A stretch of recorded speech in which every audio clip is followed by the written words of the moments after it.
Maravilha, nossas vidas, você e eu. Que bom amar, maravilha. Maravilha! Banda Raça Negra, grande sucesso que marcou a história também da banda. Maravilha! Canção essa que representa muito para a música brasileira, o pagode e para a banda Raça Negra. Foi revivida no álbum Raça Negra e Amigos, que foi lançado em 2012 pela gravadora Som Livre em Goiânia, no Atlanta Music Hall. Nesse álbum teve grandes participações, entre elas na canção Tentando, com Juliana Bandeira. Maravilha, Luiz Carlos e Elias Muniz, que teve participação de Bruno Cardoso. Bonita Paixão, de Pedrinho da Flor e Fernando Baster. Cigana, canção de Gabu, que participou Léo Magalhães. Estou Mal, canção de Luiz Carlos e Antônio Carlos de Carvalho. Outra canção que teve a participação de Léo Magalhães.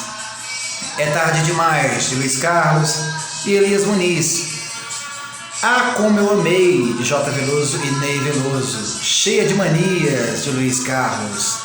Deus Me Livre, canção de Darcy Rossi, Sérgio Sol e Alexandre, que contou com a participação de Michel Teló. Somente Você, Jeito Felino. Somente Você participou Rafa, Jeito Felino teve participação do cantor Belo. No Vazio Dessa Casa, Jeito de Ser.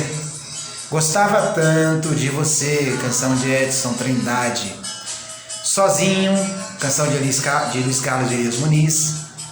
Entre outras canções aí que teve destaque, Sozinho teve a participação de Amado Batista.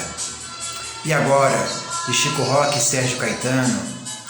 Entre outras canções que abrilhantaram, que deu força a esse álbum aí. E você, curtiu esse álbum? O que estava fazendo nesse tempo aí? Deixe seus comentários aqui embaixo. Lembrando que por aqui estamos muito mesmo conectados com a boa música.